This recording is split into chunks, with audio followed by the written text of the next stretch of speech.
Hello everyone, मैं हूं आपका आर्यन सर और आप देख रहे हैं अपना पसंदीदा चैनल एनसीईआरटी का मास्टर। आज की इस क्लास में हम लोग कक्षा 10 की गणित का अध्याय 3 जिसका नाम है दो चर वाले रैखिक समीकरण युग्म, इसके प्रश्नावली 3.1 को हल करेंगे। अपन लोगों ने अपनी लास्ट क्लास में जो अध्याय 3 है इसके उदाहरण और साथ में दो चर वाले रैखिक समीकरण युग्म जो अध्याय 3 है इसके बेसिक कॉन्सेप्ट के बारे में पढ़ लिया था, सीख लिया था। अगर आप लोगों ने उस क्लास को अभी तक नहीं पढ़ा तो उसका लिंक नीचे डिस्क्रिप्शन बॉक्स में दे दिया गया है, तो वहां से जा करके आप लोग उस क्लास को जल्द से जल्द देखिए और उसे पढ़िए, ठीक है।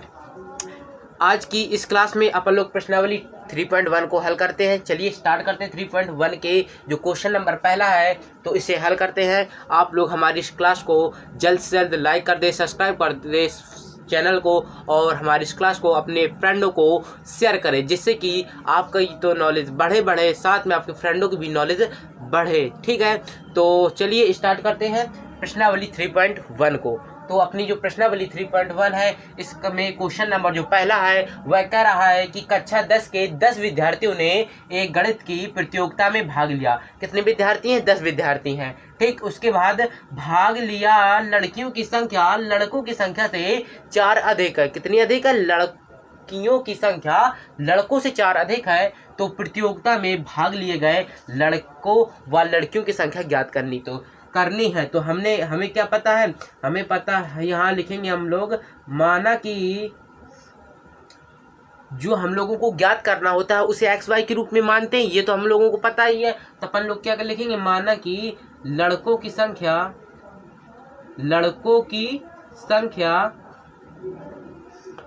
बराबर एक्स है और लड़कियों की संख्या मान लेते हैं। तो लड़कियों की संख्या बराबर वाई मान लेते हैं। लड़कियों की संख्या बराबर वाई है। तो यहाँ पर एक चीज और दे रखी है अपन को कि लड़कों व लड़कियों की संख्या अपन ने एक्स वाई के रूप में मान ली। इसके साथ में कुल छात्र कितने हैं? कक्षा 10 के 10 विद्यार्थी ने। टोटल छात्र कितने हैं? 10। तो यहाँ पर लिख सकते हैं कि कुल छात्र बराबर कितने हैं अपने पास? कुल छात्र बराबर अपने पास 10 है। 10 में से एक्स लड़के हैं और वाई लड़कियां हैं। जब एक्स वाई यानी लड़के और लड़कियों को मिला देंगे तो अपने पास टोटल 10 छात्र हैं। कितने छात्र हैं? 10 छात्र हैं। तो इससे अपना एक समीकरण बन जाएगा y बराबर 10 माइनस एक्स। ये अपना पहला समीकरण निकल आएगा। कैसे? क्योंकि अपन ने जो x है, x को जब उस साइड भेजा पच के तो ये हो गया माइनस का। तो इस प्रकार y बराबर 10 माइनस एक्स, ये अपना समीकरण पहला निकल आया। इसके बाद में अपन लोग सेकंड समीकरण निकाल सकते हैं। जैसे कि यहाँ पर कह रहा है लड़कियों की संख्या लड़कों की संख्या से 4 अधिक है। तो यहाँ पर क्या है? लड़कियों की संख्या अपन ने कितनी मानी? लड़कियों की संख्या मानी वाई बराबर लड़कों की मानी एक्स। इतना लिख लिया। इसके बाद यहाँ देखिए जरा, यहाँ गौर करिए कि लड़कियों की संख्या लड़कों से 4 अधिक है। लड़कियों की क्या है? 4 अधिक है। लड़कियों की संख्या क्या है? 4 अधिक है। लेकिन ये चीज जो अधिक है लड़कियों की संख्या और लड़कों की कम है, तो दोनों पक्ष हमारे बराबर नहीं होंगे। तो इसलिए हम लड़कों की संख्या में 4 जोड़ देंगे। तो इस प्रकार से अपने दोनों पक्ष बराबर हो जाएंगे और हमारा ये सेकंड समीकरण निकल आएगा। अपन लोगों ने आप फर्स्ट और सेकंड समीकरण निकाल लिया। इसके बाद अब अपन लोग जो क्वेश्चन नंबर पहला है इसे अपन लोगों को ग्राफ विधि से हल करना। तो इसके लिए अपन लोग क्या करेंगे? इन दोनों समीकरणों के द्वारा क्या निकालेंगे? बिंदु निकालेंगे। इन दोनों समीकरणों के बिंदु निकालेंगे, उसके बाद ग्राफ बनाएंगे और इसे हल करेंगे इस क्वेश्चन को। तो इसके बिंदु निकालते हैं। तो बिंदु निकालने के लिए आप लोगों को पता है, तो इस प्रकार से बनाएंगे और यहाँ पर ऐसे खाने बना लेंगे। और जो अपना पहला समीकरण है ये किसके लिए कर रहा है? फर्स्ट समीकरण के लिए। तो यहाँ पर फर्स्ट समीकरण बराबर क्या दिया? y बराबर 10 माइनस के x, और इसे मान लेते हैं अपन लोग x। ये अपना x है, ये y वाला खाना। तो x का मान अपन ने मान रखेंगे कुछ तो y का मान मिलेगा। इसी प्रकार अपन ये सेकंड समीकरण के लिए भी इसी प्रकार से बना लेते हैं और इसे भी हल करेंगे। तो इसके लिए अपन ने इस प्रकार से बनाए और यहाँ पर जो सेकंड समीकरण है ऊपर वाला होता है अपना x, नीचे जो सेकंड है तो उसमें सेकंड समीकरण लिख लेते हैं y बराबर x प्लस के 4।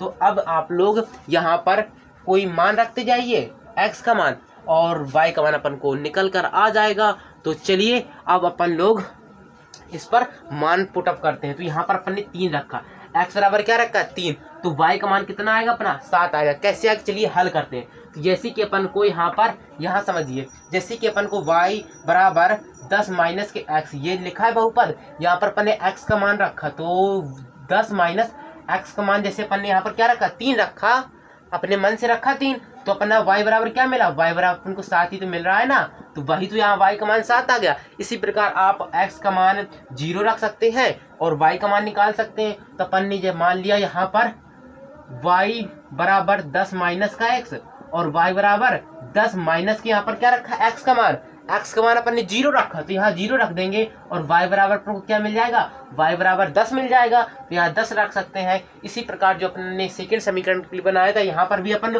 3 रख दो यहाँ पर x का मान वापस, तो यहाँ y बराबर क्या आ जाएगा, x प्लस की 4 है, तो यहाँ पर x का मान रख दो 3, तो x का मान ये 3 है, तो 3 रख दो यहाँ पर पुटअप कर दो प्लस 7, तो y बराबर सॉरी यहाँ 3 प्लस 4 आएगा। उसके बाद y का मान टोटल कितना आ जाएगा, 7 निकल कर आ जाएगा, जो कि अपन यहाँ पर लिख सकते हैं। उसके बाद यहाँ पर कितना रख दीजिए, यहाँ पर आप 0 यहाँ पर भी रख सकते हैं, 0 रख दीजिए, तो इस प्रकार अपन ने यहाँ 0 रख दिया, तो अपन को यहाँ क्या मिल जाएगा, y बराबर x प्लस के 4, तो अपना यहाँ पर x का मान कितना है, x का मान 0 है, तो यहाँ पर अपन 0 रख देंगे, 0 प्लस 4, तो y बराबर अपन को कितना मिलेगा, 4 ही तो मिलेगा, जो कि अपना है ना आ जाएगा 4। तो इस प्रकार से अपन ने क्या निकाली, बिंदु निकाली। अपने बिंदु क्या निकले, यहाँ पर अपने बिंदु निकले, बिंदु यहाँ पर क्या निकला, पहला बिंदु निकला 3,7, 7 में, और अगला बिंदु क्या निकला 0,10, ये बिंदु निकले। ऐसा ही इसमें क्या बिंदु निकले, यहाँ पर अपने बिंदु 3,7 और यहाँ पर 0,4, ये अपने बिंदु निकल आए। क्या निकले, बिंदु निकल आए। अपने बिंदु निकल आए, अब बनाते हैं अपन लोग ग्राफ। ये सारा अपना इतना रफली काम था, ये क्या था, रफली काम, ठीक। अब अपन लोग बनाते हैं ग्राफ। तो यहाँ पर अपन बनाएंगे अब ग्राफ। तो ग्राफ बनाने के लिए आप लोग जानते हैं किस प्रकार से अपना एस अक्ष वाई अक्ष होता है, कारतलीय तल होता है, ठीक। इस प्रकार से आप लोग ग्राफ बनाना तो आप लोगों को आता होगा। तो इस प्रकार से ये अपना एक्स अक्ष होता है, ये एक्स डैश अक्ष, ये वाई अक्ष, और ये क्या होता है, वाई डैश अक्ष होता है। ये अपने अक्ष होते हैं, ये सीधी रेखा यहाँ होती है, इस प्रकार से होते हैं। और यहाँ पर मान रख देते हैं, जो अपने ये क्या होती है, ये एक्स अक्ष जो होता है अपना, ये धनात्मक होता है। कैसा होता है, ये एक्स अक्ष जो होता है ये धनात्मक होता है। तो 1 2 3 4 5 6 7 8 इस प्रकार से यहाँ पर अपन ने संख्याएं लिख ली। इसके साथ ही जो अपने ये एक्स डैश अक्ष ये माइनस वाले होते हैं, तो -1 -2 -3 इस प्रकार के अपन ने संख्याएं लिख ली। ऐसे जो वाई अक्ष होता है ये धनात्मक होता है, तो यहाँ पर अपन लोग धनात्मक संख्या लिखते हैं 1 2 3 4 5 6 7 8 9 10 इस प्रकार से अपन ने कहाँ तक संख्या लिख ली, 10 तक संख्या लिख ली, 10 तक, ठीक। इसके साथ में जब 10 तक संख्या लिख ली, तो अब यहाँ पर इस प्रकार से ये ऐसे कर देते हैं, ठीक। इसके बाद अपन यहाँ 10 तक की यहाँ संख्या लिख ली, और जो नीचे डैश अक्ष होता है ये वाला भी माइनस के होते हैं, -2 -1 -2 -3 -4 इस प्रकार की संख्याएं यहाँ पर भी आती हैं। अब जो अपने बिंदु प्राप्त हुए थे अपन को, वो बिंदु यहाँ पर पुटअप कर देते हैं। जैसे कि पहले अपन को फर्स्ट समीकरण ये किसके लिए था, अपना ये था अपना फर्स्ट समीकरण के लिए, और ये था अपना सेकंड के लिए। तो फर्स्ट समीकरण में 3,7 ये बिंदु प्राप्त हुए थे, ये 3 था, इसे देखते अपन लोग एक्स अक्ष में, ये है अपना वाई वाला, तो 3 एक्स अक्ष में कहाँ पर है, ये अपना 3 ये है, और वाई अक्ष पर जाओ कहाँ पर है अपना 7, ये 7 है। तो इसके सामने और 3 के सामने ये देखिए, तो यहाँ पर बिंदु जो मिला ये कौन सा बिंदु अपना, ये अपना बिंदु 3,7 है। कौन सा है, 3,7 ये बिंदु निकल आया। इसके साथ में अब आप लोग यहाँ देख पा रहे होंगे, अब अगला बिंदु कौन सा निकला था, 0,10। तो 0,10 था वो कहाँ पर है, 0 हमारा ये एक्स होता है, और 10 क्या अपना वाई अक्ष पर। तो अपन लोग ये अपना ये 0,0 मूल बिंदु होता है, आप लोग ये जानते हैं। तो ये अपना यहाँ पर आ जाएगा, कहाँ आ जाएगा, यहाँ पर ये निकल कर आ जाएगा, ये वाला ये चीज अपनी निकल आएगी क्या, 0,10। तो यहाँ पर अपना जो बिंदु निकलेगा ये बिंदु ये 0,10 वाला होगा। कौन सा होगा, 0,10। उसके बाद इन दोनों बिंदुओं को क्या करेंगे, इस प्रकार से एक रेखा द्वारा मिला देंगे। इस प्रकार से अपन लोगों ने मिला दिए, हाँ मिला दिए। तो ये अपनी कौन सी रेखा निकल कर आए, ये अपनी y बराबर ये अपनी कौन सी है, y बराबर 10 माइनस के x, ये रेखा निकली अपनी ये वाली। ठीक, इसके साथ ही अब अपन लोग जो सेकंड समीकरण के बिंदु निकाले तो उनको पुटअप करते हैं। तो वहां पर पहला बिंदु निकला था 3,7, जो कि अपना 3,7 यहीं पर निकल रहा है। तो इसका मतलब ये जो सेकंड समीकरण जो बिंदु थे ये भी यहीं पर आ जाएंगे 3,7। ये कौन सा है, यहीं पर तो निकल रहा है अपना ये सेकंड समीकरण का बिंदु, तो अपना यहीं पर हो गया। इसके साथ में जो अपना 0,4 अगला बिंदु निकला था ये 0,4, तो 4 वाई अक्ष पर देखेंगे 0 वाई, ये अपना आया 0,4, कौन सा 0,4, तो यहाँ पर 0,4 ये बिंदु आ गया। उसके बाद इन दोनों क्या करेंगे, इन दोनों बिंदुओं को अपन लोग वापस ऐसे मिला देंगे। तो अपन लोगों ने इस प्रकार से इन बिंदुओं को क्या किया, मिला दिया। तो अब आप लोग यहाँ पर ये बिंदु को अपन लोगों ने ऐसे मिला दिया। अब आप लोग यहाँ पर देख पा रहे होंगे या ध्यान दे पा रहे होंगे कि जो अपने ये रेखाएं हैं ये कौन सी बिंदु पर काट रही हैं, कौन सी बिंदु पर प्रतिच्छेद कर रही हैं। तो आप लोग यहाँ देख पा रहे होंगे कि 3,7 बिंदु है, इस बिंदु पर ये रेखाएं क्या कर रही हैं, प्रतिच्छेद कर रही हैं। तो इसका मतलब क्या हुआ, इसका मतलब ये है कि जो अपना ये क्वेश्चन नंबर पहला है इसका हल क्या निकल आएगा, यही तो आएगा अपना हल 3,7। जहां पर जो अपना 3 है, 3 क्या है, 3 जो आगे का होता है ये अपना होता है x वाला, पीछे की जो संख्या होती है ये होती है y। तो अपना यहाँ x है, x बराबर कितना है 3, और y बराबर कितना है, y बराबर अपने पास यहाँ पर 7 है। यह है समझ में इतना आप लोगों को, आशा करता हूँ आप लोगों की तरह समझ में आ गया होगा। और इसके साथ में जो x है, x अपन ने क्या माना था, x अपन ने मानी थी लड़कों की संख्या, लड़कों की संख्या। तो यहाँ पर x बराबर 3 यानी कि x बराबर 3 क्या निकल कर आई, लड़कों की संख्या,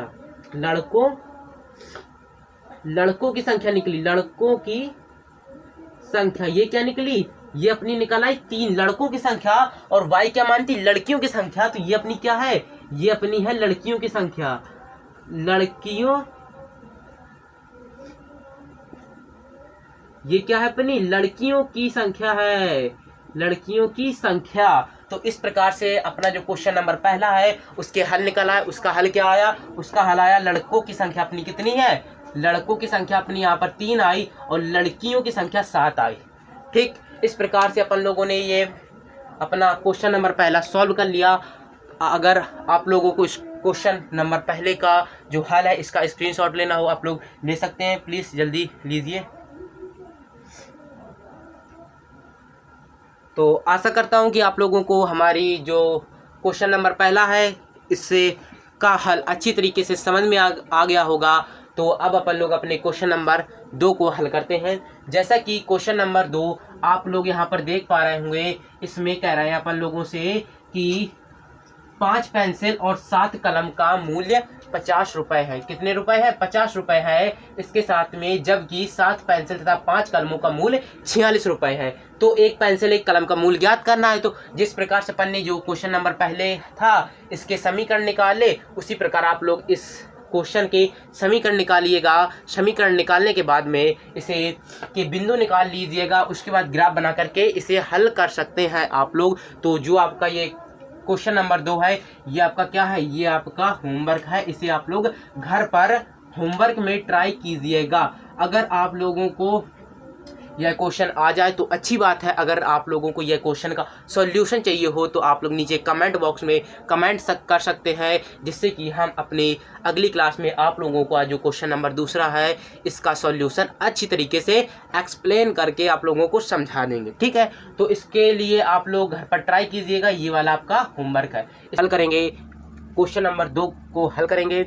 इसके पहले आप लोगों ने क्वेश्चन नंबर 1 को हल किया था, जिसमें जो फर्स्ट विकल्प था क्वेश्चन नंबर 1 का उसे आप लोगों ने यहाँ पर हल करते हुए समझा था। इसके साथ में जो क्वेश्चन नंबर फर्स्ट का सेकंड विकल्प था वो आपका होमवर्क था। ठीक है, इतना आप लोगों को समझ में आ गया था। अब अपन लोग क्वेश्चन नंबर 2 को हल करेंगे, जिसमें कि A1/A2, B1/B2 और C1/C2 से तुलना कर हम लोगों को यह बताना है कि ये रेखाएं जो है वो प्रतिच्छेद करती हैं, समांतर है या फिर संपाती हैं। तो उसके लिए जो अपना क्वेश्चन नंबर 2 का फर्स्ट विकल्प है, इसमें अपन को 2 समीकरण दिए हुए हैं। इसका अपन लोगों को हल निकालना और ये बताना है कि ये प्रतिच्छेदी करती रेखाएं हैं, समांतर है या फिर संपाती हैं। तो उसके लिए पहला समीकरण दिया है अपन को 5x - 4y + 8 = 0। इसके साथ में जो सेकंड समीकरण है वो है 7x + 6y - 9 = 0। तो इनके मान इस प्रतिबंध में क्या करने हैं, पुटअप करने हैं, यहाँ पर अपन को पुटअप करने हैं। उसके बाद अपन लोगों को यह पता चल जाएगा कि जो ये समीकरण के मान हैं वो क्या अपने प्रतिच्छेदीय करती रेखाएं हैं या फिर समांतर। तो उसके लिए अपन लोगों को A1 B1 C1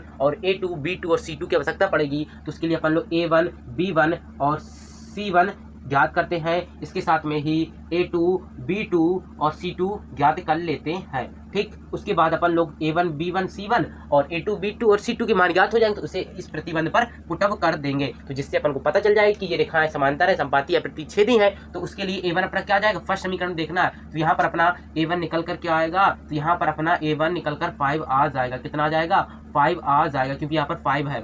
उसके साथ में B1 कितना आ जाएगा, -4 आ जाएगा, -4। इनको किसके चिन्ह के साथ लेना है ये ध्यान दीजिएगा, ये -4 आ जाएगा और C1 बराबर 8 आ जाएगा। इसी प्रकार A2 क्या आ जाएगा, A2 अपना 7 आ जाएगा, B2 अपना आ जाएगा 6 और C2 अपना आ जाएगा -9। ये अपने निकल आए, इनका मान अपन क्या करते हैं, इस प्रतिबंध में पुटअप कर देते हैं, रख देते हैं। तो यहाँ पर अपना A1/A2 बराबर B1/B2 और C1/C2 यहाँ पर पुटअप कर देते हैं। तो A1 कितना अपना, A1 अपना 5 है, A2 कितना है 7 है, इसी प्रकार B1 कितना है -4 है और जो अपना B2 है वो कितना है 6 है। इसी प्रकार C1 कितना है, C1 8 है और C2 कितना है -9 है। यहाँ पर अपने मान पुटअप कर दिए और जो अब कट रहे हैं उनको काट देंगे और जो नहीं कटेंगे उन्हें ऐसे ही लिखा रहने देंगे। जैसे कि 5/7 ये नहीं कट रहे तो ऐसे ही लिखा रहने दो। 4 और 2 ये कट रहे हैं, 2 से ये कट जाएगा अपना 4, ये कितनी बार कटेगा, 2 से 4 कटेगा अपना, 2 दूना 4 और 3 2 से कट जाएगा, ये 3 बार 6 है अपना। ठीक, इस प्रकार के -2/3 अपने यहाँ पर निकल कर आ गए। तो अपन लोग यहाँ पर देख पा रहे हैं कि जो अपना A1/A2 बराबर 5/7 है और B1/B2 बराबर -2/3 है, ये एक दूसरे के बराबर नहीं है। क्या नहीं है, जो अपना 5/7 है वो अपने -2/3 के बराबर नहीं है। क्या नहीं है, बराबर नहीं है। इसका मतलब कि A1/A2 बराबर नहीं है B1/B2 के। तो इस प्रकार से अपन को क्या पता चला कि यहाँ पर जो अपने जो समीकरण दिए हुए हैं, ये समीकरण में जो रेखाएं हैं वह एक बिंदु पर प्रतिच्छेद करती हैं। क्या करती हैं, प्रतिच्छेद करती हैं, क्योंकि यह प्रतिच्छेद का ही फॉर्मूला होता है। अगर A1/A2 बराबर नहीं है B1/B2 के तो अपनी कैसी रेखाएं होती है, प्रतिच्छेदी रेखाएं होती हैं। तो इस प्रकार से अपने जो क्वेश्चन नंबर दूसरे का फर्स्ट विकल्प था, इसके अपन लोगों ने हल निकाल लिए। अब अपन लोग क्वेश्चन नंबर पहले के सेकंड विकल्प और थर्ड विकल्प है उनके भी आप लोगों को मान निकालने, जो कि आपके होमवर्क है। ये दोनों क्या है, ये दोनों आपके होमवर्क है। इनके मान आप लोग घर पर ट्राई कीजिएगा, तो इनके मान भी आप इसी प्रकार से निकाल सकते हैं जिस प्रकार अपने यहाँ पर जो फर्स्ट विकल्प था क्वेश्चन नंबर 2 का, उसके मान निकाले हैं। तो आशा करता हूँ कि आप लोगों को हमारी ये क्लास अच्छी लगी होगी। अगर आपको हमारी ये क्लास अच्छी लगी हो तो इस चैनल को सब्सक्राइब कर ले, हमारी इस क्लास को लाइक करें, इसे जल्द से जल्द अपने फ्रेंडों को शेयर करें। तो चलिए फिर मिलते हैं हम लोग अपनी अगली क्लास में। बाय बाय, जब तक के लिए बाय बाय।